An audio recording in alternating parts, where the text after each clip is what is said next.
come up with like a breaking news sounder or something? There's NFL breaking news that we want to.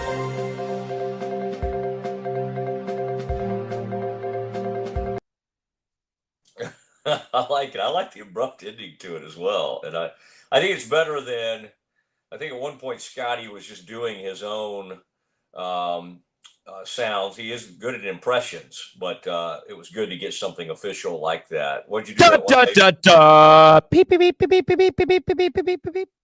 Yeah, and I I like both of those. I do, but the NFL as we start today, this is just out on ESPN.com and other outlets.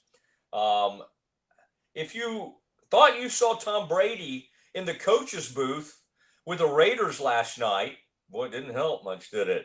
You were correct. He's just sitting up there with it. Let's just let's just keep playing it. He was up there with a headset during the Monday Night Football game. I mean, he is the lead analyst for Fox, and the NFL said Tuesday in a statement that Brady, a minority owner with the Raiders and a broadcaster for Fox, is, quote, okay, we're good. We're good. I think we're fine. Is, quote, prohibited from going to a team facility for practices or production meetings. That's news to us. I mean, they had relaxed the rules to allow him to go to production meetings recently. Did they forget that they had done that? Now, again, this seems to, and I want to get Scotty's take on this because he's been, in the work world, he's been in the media, he's done a lot of different things.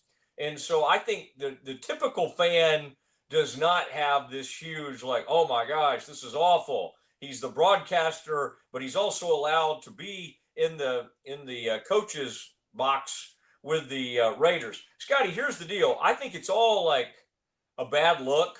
Like I think but I think most fans don't really care. But it's weird to see him in the coach's booth, like up there with all of them. They're trying to call the plays, and he's a minority owner with the Raiders. Mark Davis, Al Davis's son, who's a weird cat. I've been around him a little bit. He brought Tom in, but I mean, again, think how people would be so mad at the Cowboys and everybody if somehow right now Tony Romo became the minority owner of the Dallas Cowboys, which, hey, try something new, bring somebody else in, another voice with Jerry, maybe it would help. But if Tony, when he wasn't calling games for CBS, was like in the Cowboys coaching box with Eberflus and the rest of the gang, whoever is hanging up there in the Cowboys box, the people would lose their minds over it. And probably, I guess it's because the Raiders have been so bad. And honestly, most of the NFL fans don't really care about the Raiders. Maybe this isn't becoming that big of a deal, but that was weird.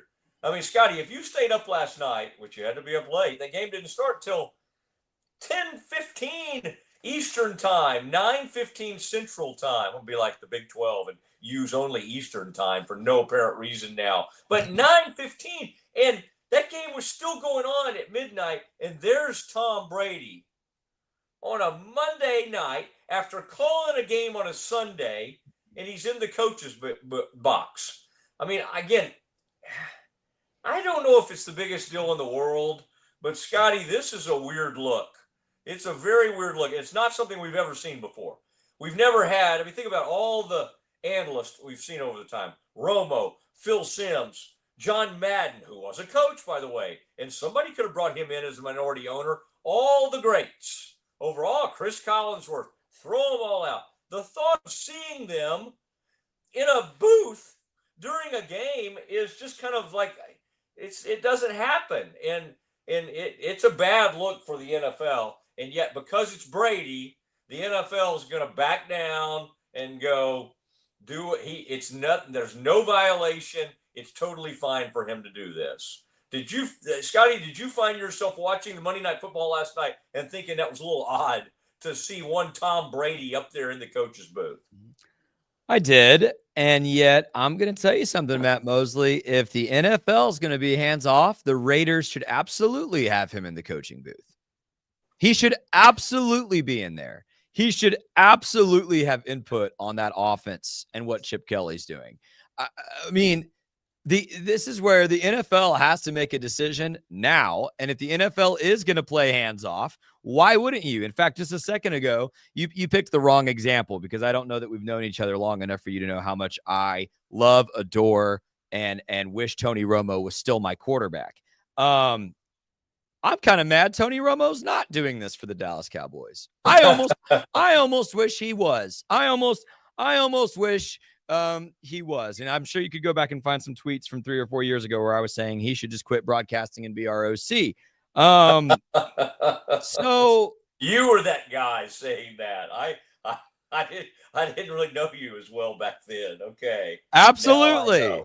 Absolutely. Right. Matt, like any one of these NFL quarterbacks who've played at that level and been successful, whether it's Romo, whether it's Brady, Peyton Manning's on ESPN, you put any of it. If Peyton Manning right now walked into the Colts facility, they would be absolutely insane to not let him sit in the film room for an hour or help with the offensive scheme for an hour.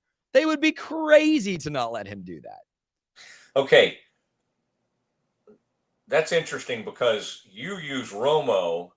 The guy who actually would be interested in being a GM or a director of pro personnel or football operations, kind of like what Lynch does. Lynch is the GM, but he's really the president, the grand poobah of the Niners, right? Like Aikman's the one who would really want to do it. The problem is he would never do it with Jerry, because Jerry has too much say. He would want to do it at a place. Aikman's the one guy out there in broadcasting that has some interest in this. Just for clarification, because I didn't understand when they said he was prohibited from going to practices and meeting with the coaches' facilities. See, they're all bending over backwards, though, to help Tom Brady. It says the NFL recently relaxed some of its restrictions for Brady in that role, including allowing him to take part in production meetings when a broadcast crew meets with the game's head coaches and key players. You're like, how is he allowed to do that?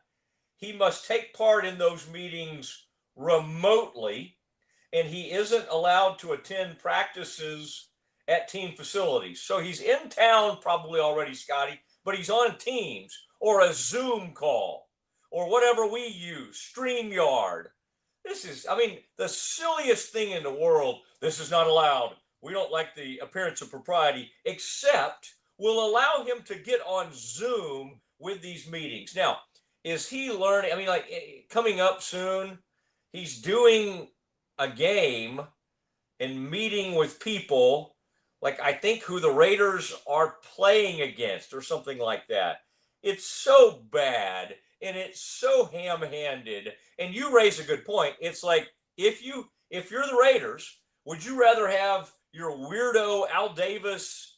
And by the way, when I'm up close with Al Davis's son, he'll take the earring out. He has a place where he used to put an earring in one of his ears, and there's a huge hole in one of his lobes, and it's never filled in. He's not wearing the diamond stud anymore, but he has this crazy big hole, and I can always see air through his ear. And I'm just like, this guy is so odd. Nothing against people with earrings. Don't take it that way. But you don't typically see the owner of an NFL team with a big, huge hole in his ear. He's also got the Lord. People the other day my old radio cohort was desperately begging me to get a haircut. Randy Galloway, that is. It's just that he has, Mark Davis has the Prince Valiant haircut. Scotty, do you have a picture of Mark Davis we could call up? It's one of the worst looks in NFL history. I'm trying to think anybody that we would actually believe or has any kind of credibility that has the Prince Valiant haircut that was not born in the 1500s or 1600s. And the answer is no.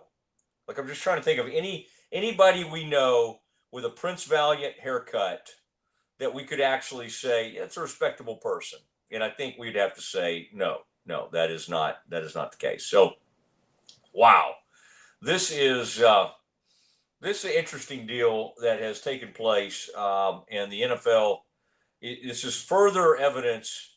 The nice thing about Brady is that he cares enough about his ownership role with the Raiders to actually put in the time.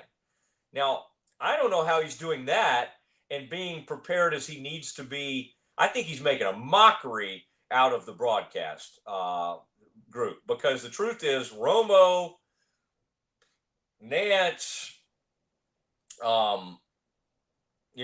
Greg Olson, who he replaced, they put in hours upon hours. So I do not know. I know Brady's got a big brain and all that kind of stuff, but the truth is he was not good enough in his initial year as a broadcaster to also balance the broadcasting. Like, for instance, Romo was great right away at broadcasting. So you could make an argument that he could have time to go over here and be a minority owner and sit in the coach's box. Brady's not yet good enough at this to be doing both. And, like, I'll tell you who tried to be a minority owner and was horrific at it is Michael Jordan for years. And I mean, he's my hero. He's my hero as a player, but as an executive, he was horrible. And I promise you, he would never take the time to go somewhere and be on a headset or sit on the bench or actually, like, that. Once Michael's career was over as a player, he was able to pour himself into Michael, the Nike brand icon, and Michael should be one of the highest paid guys ever, because he was that brilliant, and he was that brilliant of a player and that brilliant of a winner. But as far as like being an executive, he was horrific, okay? Because he didn't care. He didn't have time to do it. He didn't even live in the same city. And to a certain extent, Brady's doing the same thing because he's probably flying in and out of town. I doubt that he's living in Vegas. I could be wrong, but he's got to fly across. He's got to fly to be around his kids, hang with well, he's not with Giselle anymore. I don't know who he's hanging out with. He's got to live wherever he lives. Do we know where he lives, Scotty? Think about that. He's got to get to Raiders games when they're not played on a Sunday. He's got to be at his game. What a weird existence this is, because in some ways, the guy who got it right was Peyton, because Manning easily could have been what Romo is doing and what Brady. And I promise you he would be way better at this than Brady, because Peyton's witty, he's quick, he's smart, like he has all of the Romo stuff with even more credibility than Romo, given what he's won and just given the stage he's been on for all these years. So, again, not that Romo doesn't have credibility. He just doesn't have as much credibility as Peyton. But what Peyton found was just this weird, funny platform where he can goof around with his brother. And, oh, by the way, he's great at it. I honestly think Brady would be better at that than what he's doing. When you are in the lead analyst role for CBS, NBC, ESPN, whoever, Fox, you've got to do it all, and you've got to be quick about it.